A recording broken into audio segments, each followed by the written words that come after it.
ICC champions ട്രോഫിക്ക് മുമ്പ് പുറത്തിറക്കിയ പുതിയ ICC ഏകദിന റാങ്കിങ്ങിലാണ് ഇന്ത്യയുടെ ശുഭ്മാൻ ഗിൽ ഒന്നാം സ്ഥാനത്ത് തിരിച്ചെത്തിയത്. പാകിസ്ഥാന്റെ ബാബർ അസമിനെ പിന്തള്ളിയാണ് ഗില്ലിന്റെ നേട്ടം. 796 പോയിന്റുമായി റേറ്റിംഗിൽ ഒന്നാം സ്ഥാനത്താണ് ഗില്ലുള്ളത്. ICC ഏകദിന റാങ്കിങ്ങിൽ ഒന്നാം സ്ഥാനത്തെത്തുന്ന നാലാമത്തെ മാത്രം ഇന്ത്യൻ താരമാണ് ഗിൽ. സച്ചിൻ ടെണ്ടുൽക്കർ, വിരാട് കോഹ്ലി, MS ധോണി എന്നിവരാണ് ഗില്ലിന് മുമ്പ് ഈ നേട്ടം സ്വന്തമാക്കിയവർ. ഇക്കഴിഞ്ഞ ഇംഗ്ലണ്ടിനെതിരായ ഏകദിന പരമ്പരയിലും മിന്നും പ്രകടനമാണ് ഗില്ല് പുറത്തെടുത്തത്.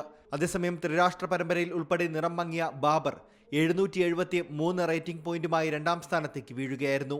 വിരാട് കോഹ്ലി 6ാം സ്ഥാനം നിലനിർത്തിയപ്പോൾ ശ്രേയസ് അയ്യർ 9ാം സ്ഥാനത്തുണ്ട്. 8 സ്ഥാനങ്ങൾ മെച്ചപ്പെടുത്തി 8ാം സ്ഥാനത്തെത്തിയ ശ്രീലങ്കൻ നായകൻ ചരിത് അസലങ്കയാണ് ഏറ്റവും കൂടുതൽ നേട്ടമുണ്ടാക്കിയ മറ്റൊരു താരം. ന്യൂസിലാൻഡിന്റെ ഡാരിൽ മിച്ചൽ 2 സ്ഥാനം മെച്ചപ്പെടുത്തുകയും 5ാം സ്ഥാനത്തെത്തുകയും ചെയ്തു. ചാമ്പ്യൻസ് ട്രോഫിക്ക് തൊട്ടുമുമ്പ് നടന്ന ത്രിരാഷ്ട്ര പരമ്പരയിലെ 3 കളികളിലും പാകിസ്ഥാനു വേണ്ടി ഓപ്പണറായി ഇറങ്ങിയ ബാബർ അസമിന് നേട്ടം കൊയ്യാൻ സാധിച്ചിരുന്നില്ല.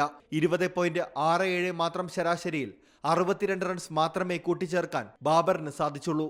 അതേസമയം ഇംഗ്ലണ്ടിനെതിരായ ഏകദിന പരമ്പരയിൽ 3 കളികളിൽ നിന്നും 2 അർദ്ധ സെഞ്ചുറികളും 1 സെഞ്ചുറിയും ഉൾപ്പെടെ 86.33 ശരാശരിയിൽ ശുഭ്മാൻ ഗിൽ 259 റൺസ് അടിക്കുകയും ചെയ്തിരുന്നു. ഇപ്പോൾ നടക്കുന്ന ചാമ്പ്യൻസ് ട്രോഫി ടൂർണമെന്റിൽ മികച്ച പ്രകടനം പുറത്തെടുത്ത് ആരെല്ലാം സ്ഥാനം നിലനിർത്തുമെന്നും സ്ഥാനക്കയറ്റമുണ്ടാകുമെന്നും കാത്തിരുന്നു കാണാം. Sports desk C Malayalam news. ഏറ്റവും പുതിയ വാർത്തകളും വിശേഷങ്ങളും വിരൽ തുമ്പിലറിയാൻ സി മലയാളം ന്യൂസ് എല്ലാ ഡിജിറ്റൽ പ്ലാറ്റ്ഫോമുകളിലും ലഭ്യം.